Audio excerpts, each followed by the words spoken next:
Good morning, class 9th student.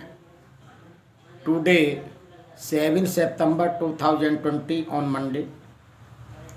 Today I attend Hindi literature textbook Kritika, lesson number 1, exercise question. इससे जो पहले की आपकी online class थी सैटरडे 4 सितंबर 2020 में मैंने एक्सरसाइज के क्वेश्चन एक्सप्लेन किए थे। उनमें क्वेश्चन नंबर 1, 2, 4 अर्थात 3 क्वेश्चन एक्सप्लेन किए थे और आपको कहा था कि आपको इसे फेयर नोटबुक में नोट करना है।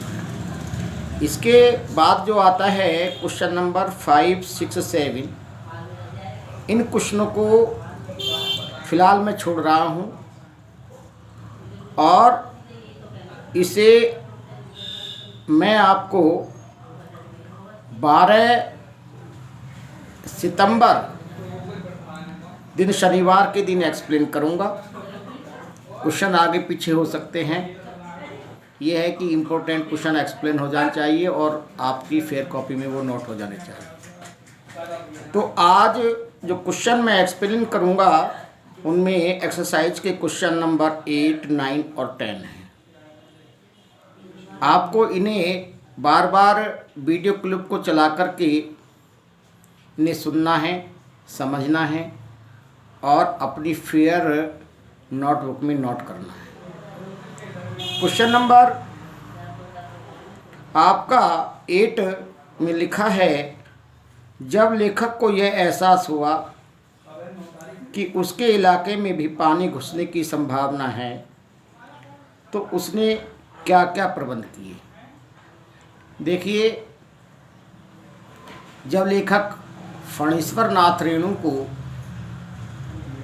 इस बात का अंदाज़ा हो गया कि जिस क्षेत्र में तू रहता है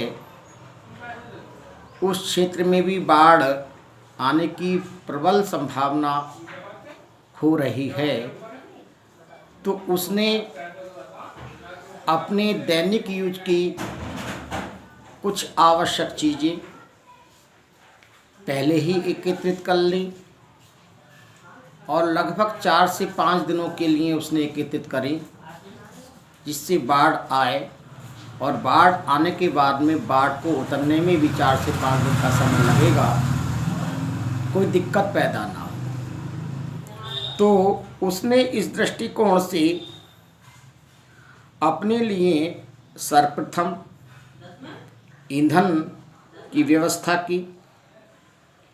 इसके बाद उसने खाने के लिए आलू का प्रबंध किया। इसके बाद प्रकाश के लिए मोमबत्ती और दिया सलाई का प्रबंध किया। पीने के पानी का भी प्रबंध किया और उसके साथ साथ कंपोज की गोलियों का भी प्रबंध किया। कंपोज की गोलियों का प्रबंध इसलिए किया क्योंकि लेखक बहुत चिंतित था, लेखक बहुत भयभीत था। उसे भय के कारण अंदर से कपकपी छूट रही थी। उसने आँखों से इस बाढ़ को देखने का निश्चय भी किया, इसके भयावह रूप को।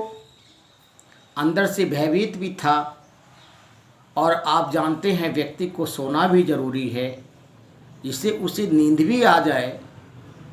उस दृष्टिकोण से उसने कंपोज की गोलियों की व्यवस्था भी की और इसके अतिरिक्त उसने एक साधन और किया। उस साधन में बाढ़ से बचने के लिए, अपने को महफूज रखने के लिए उसने छत पर जा कर के, जिससे मैं सुरक्षित रह सकूं, उसने छत पर जाने का भी एक सुगम मार्ग बना लिया। इस क्वेश्चन का आंसर आपका कंप्लीट हुआ।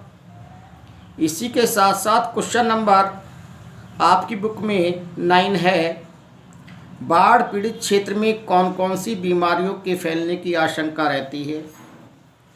आप जानते हैं कि जिन क्षेत्रों में बाढ़ आती है, बाढ़ अपने साथ बहुत सारी ऐसी दूषित वस्तुओं को, सड़ी गली वस्तुओं को, विष्टा इत्यादि को, बहुत सारे केमिकल्स जो खेती की ज़मीन में दिए जाते हैं, उन सबको अपने साथ बहा करके लाती है। जब अपने साथ बाढ़ बहा करके इन दूषित वस्तुओं को लाती है, केमिकल्स को लाती है, तो और वो बाढ़ का पानी जब 4-6 दिन तक भरा रहता है, तो मजबूरी में लोग उसे पार करके अपने दैनिक कार्य भी करते हैं। तो सबसे जो भयंकर एक रोग होता है वो पकई घाव नामक रोग हो जाता है, जिसमें पैरों की उंगलियां सड़ने लगती हैं, उनमें घाव हो जाते हैं, और उंगलियों में घाव होने के साथ साथ पैरों के तलुओं में भी घाव हो जाते हैं। इसके अतिरिक्त भी कुछ और बीमारियां हो जाती हैं, जैसे हैजा। व्यक्ति को दूषित पानी अगर वो पीने के लिए यूज करता है उस समय, क्योंकि वो सारा का सारा दूषित पानी ज़मीन के अंदर जाता है, तो उसे दस्त और उल्टियाँ होने लगती हैं, अर्थात हैजा हो जाता है दूषित पानी पीने से। ये आपके बाढ़ के पानी की ही बीमारी है। इसके साथ साथ मलेरिया भी हो जाता है व्यक्ति को।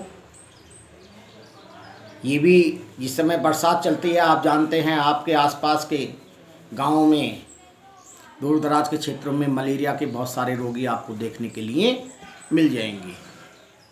तो वहाँ पर तो बहुत सारे केमिकल्स आदि बाढ़ का पानी अपने साथ बहा कर ला गया, उस समय बहुत अधिक मलेरिया जो है समाज में फैल जाता है। इसके साथ साथ आंत्रशोथ, दूषित पानी का प्रयोग करने से, दूषित वातावरण में रहने से आंत्रशोथ की बीमारी हो जाती है।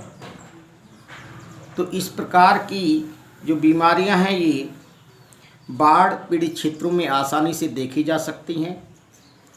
इसी के साथ साथ क्वेश्चन नंबर 10 है आपकी बुक में कि नौजवान के पानी में उतरते ही कुत्ता भी पानी में कूद गया, दोनों के किन भावनाओं के वशीभूत होकर के ऐसा किया? दोनों ने किन भावनाओं के वशीभूत होकर के ऐसा किया? आप जानते हैं कि मनुष्य और कुत्ते का प्राचीन समय से ही साथ रहा है, क्योंकि कुत्ता एक डोमेस्टिक जानवर है, पालतू जानवर है, इसलिए उसका सीधा सीधा संबंध व्यक्ति से रहता है। और जब कोई भी कुत्ता व्यक्ति के संपर्क में रहता है तो एक दूसरे के प्रति, कुत्ता मनुष्य के प्रति और मनुष्य कुत्ते के प्रति एक भावनीय, एक आत्मिक संबंध को स्थापित कर लेते हैं। कुत्ते की पीड़ा मनुष्य से नहीं देखी जाती और मनुष्य की पीड़ा कुत्ते से नहीं देखी जाती, क्योंकि कुत्ता हमारे हर दृष्टिकोण से सुरक्षा करता है। हम उसे दिक्कत, किसी भी प्रकार की दिक्कत हो जाए, किसी भी प्रकार की बीमारी हो जाए, तो जैसे अपना ट्रीटमेंट कराने के लिए तत्पर रहते हैं, वैसे ही मनुष्य कुत्ते का भी ट्रीटमेंट कराने के लिए तत्पर रहता है। तो आत्मिक संबंध उस नौजवान का जो बाढ़ के समय अपने कुत्ते को लेकर के उस नाव पर सवार हो गया था, जैसे ही डॉक्टर ने आपत्ति व्यक्त की, मैंने आपको समरी बताई है कि कुत्ता इस पर नाव पर नहीं जा सकता, वो नौजवान व्यक्ति जैसे ही वो जल में कूदा नाव से नीचे, वैसे ही उसके साथ साथ कुत्ता भी कूद जाता है। तो बेटा ये आत्मीय संबंध, भावात्मक संबंध थे नौजवान के कुत्ते के प्रति, और वो एक दूसरे के बिना रह नहीं सकते थे। यहाँ तक कि नौजवान को कुत्ते के बिना मृत्यु भी स्वीकार नहीं थी। इस व्यवहार से उनकी गहरी मैत्री का परिचय भी मिलता है। इसके साथ साथ हम थोड़ा सा ये भी कह सकते हैं कि अब आप जैसे ही, अभी वो मैंने चैप्टर पढ़ाया नहीं है, आपके सिलेबस में है, एक कुत्ता और एक मैना, डॉक्टर हजारी प्रसाद द्विवेदी जी का लिखा हुआ है। उसमें रविंद्रनाथ टैगोर और एक कुत्ते की जो उनका पालतू कुत्ता था, और एक मैना की जो उनके बगीचे में आकर के दिन प्रतिदिन आकर के बैठती थी, उस लंगड़ी मैना की वो लंगड़ी थी। उनके भावात्मक आत्म संबंधों का वर्णन किया। जब आप इस चैप्टर को पढ़ेंगे तो आप विचार कर लीजिए कि भावात्मक संबंध कैसे होते हैं। जिस समय रविंद्रनाथ टैगोर शांति निकेतन को छोड़ करके चले गए, जीवन के अंतिम दिनों में श्री निकेतन पहुंच गए, जो शांति निकेतन से 4 से 5 किलोमीटर दूर था कैलकाटा में। कुत्ते को किसी बात का एहसास नहीं था, कुत्ते को बिना बताए गए थे, कुत्ते ने देखा नहीं था, परंतु आत्मिक भावात्मक संबंध होने के कारण कुत्ता भी संध्या के समय 4-5 किलोमीटर की दूरी तय करके उनके पास वहाँ पर पहुँच गया, जहाँ पर रविन्द्रनाथ एकांतवास में रहने के लिए गए थे। और जिस समय रविन्द्रनाथ टैगोर ने अपने प्राण छोड़े और शमशान पर ले जाकर के उनकी अंत्येष्टि की गई, तो कुत्ता भी उस डेड बॉडी के साथ जाता है, और उसके बाद में जैसे ही उस डेड बॉडी की भस्म ठंडी होती है, तो वहाँ पर जाकर के वो बैठ जाता है, एक लंबे समय तक बैठता है। सारे लोग चले आते हैं, परंतु कुत्ता नहीं आता है। कुत्ता इंतजार देखता है उस भस्म की, उस राख की ठंडा होने के, और बहुत एक जो है लंबे समय तक उस भस्म के ऊपर जो राख थी रविन्द्रनाथ टैगोर जी की डेड बॉडी की जली हुई, उस पर मौन धारण करके बैठ जाता है। तो ये रविन्द्रनाथ टैगोर से उस कुत्ते के भावात्मक या आत्मीय संबंध थे। इस कारण ही हम कह सकते हैं कि उस नौजवान के जो नाव पर चढ़ा था, बाढ़ से बचने के लिए बीमार भी था, पर जब डॉक्टर ने आपत्ति की, जैसे ही वो नाव से पानी में कूदा, कुत्ता भी कूद जाता है। उनके मित्रवत संबंध थे, उनके भावात्मक संबंध थे, उनके आत्मीय संबंध थे। ये मैंने 3 क्वेश्चन एक्सप्लेन किए हैं। आशा करता हूँ आपके समझ में आ गए होंगे। इन्हीं शब्दों के साथ मैं अपनी वाणी को विराम देता हूँ। जय हिंद, जय भारत।